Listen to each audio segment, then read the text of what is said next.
भी राहुल गांधी हासिल करते हुए दिख रहे हैं कि भारत के लिए कुछ करने से पहले भारत को जानना जरूरी है। मुझे सबसे प्रभावशाली व्यक्ति इस दुनिया में लगते हैं महात्मा गांधी। सोच के देखिए उनका जीवन।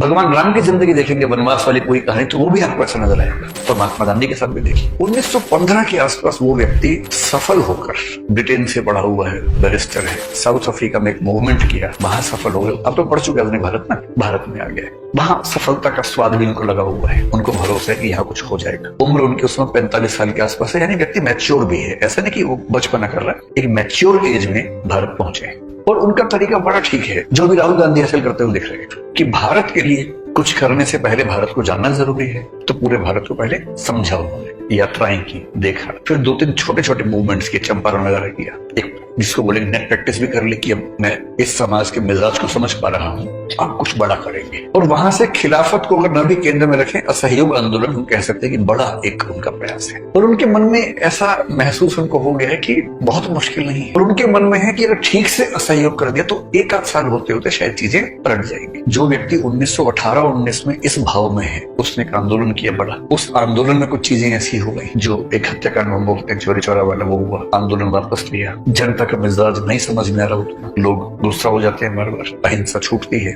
और उनकी धारणा है कि अहिंसा के बिना आंदोलन चल नहीं पाएगा। फिर 10 साल की पेशेंस, और उसके बाद 1929-30 में फिर एक बड़ा आंदोलन, फिर फेलियर, फिर 12 साल की लंबी प्रतीक्षा, उसके बाद फिर एक बड़ा आंदोलन 1942 में, उसके बाद भी सफलता नहीं। और उसके बाद दुनिया भर की परिस्थितियों के बदलने के साथ साथ यहाँ की स्थितियों को बदलना, और 47 में आजादी मिलना, वो भी वैसे नहीं मिलना जैसे चाह रहे थे। आप समझ रहे हैं, आप तो 2-2.5 साल के स्ट्रगल को लेकर परेशान है। ये आदमी 1915 से 1947 तक 32 साल तक स्ट्रगल कर रहा है, और अकेले नहीं कर रहा है, आपको तो अकेले कर रही है, इसको पूरे देश को साथ लेके चलना है, देश से स्ट्रगल करवानी है।